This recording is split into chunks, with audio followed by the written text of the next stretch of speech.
What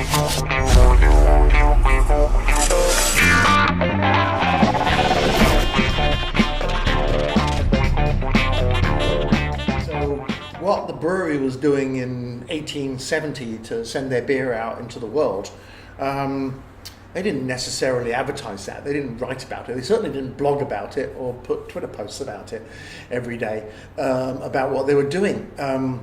In some ways, the brewery that was pioneers of that didn't make it and went out of business.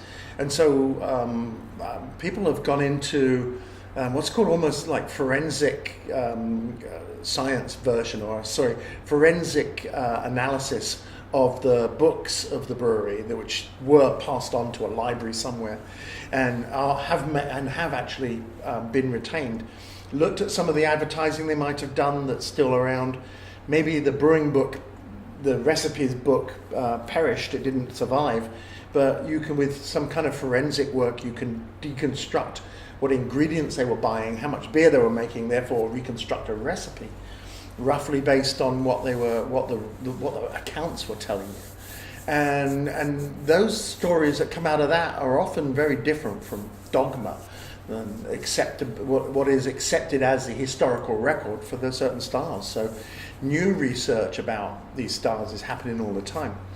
But the thing about a beer whose name, a style whose name is based on the amount of tax that's paid on the barrel, well, that's a typical, maybe a Scottish attitude in that it's all about the money that it costs and we're trying to be thrifty. The idea that a beer is named after the amount of tax that's charged on the barrel, and the understanding that taxes always go up.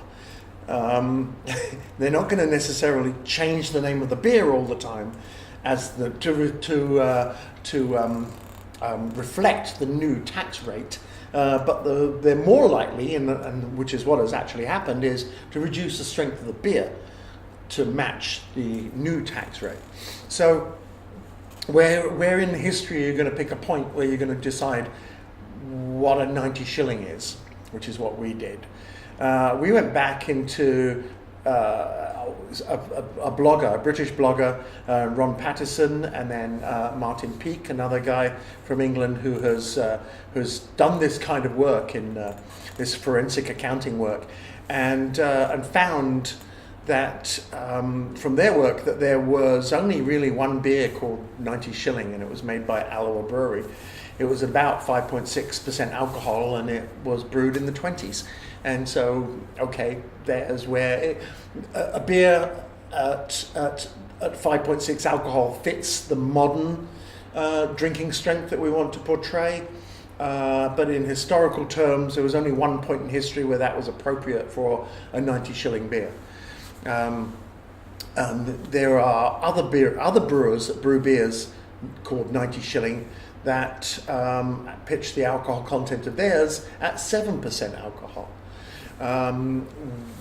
It was the level at which Greg Noonan, who wrote a book on Scotch ales, brewer at Vermont Pub and Brewery here in Vermont, in Burlington, wrote a book about Scotch ales and talked about his 90 shilling being at 7% alcohol, but he would have chosen another time in history, and then maybe 50 years earlier than the 1920s or so that we chose. The name, the style itself is up for question. Anybody who wants to question why we call it 90 shilling, have at it. Really, it's a point in history, something we chose. There is a precedent in the United States in that Odell's Brewing Company in Colorado make a Scottish ale called 90 shilling, and they pitch theirs at around about 5.5% alcohol as well. I learned about that after the fact, but I think they were kind of thinking down the same road as where is this name of this style intended to be.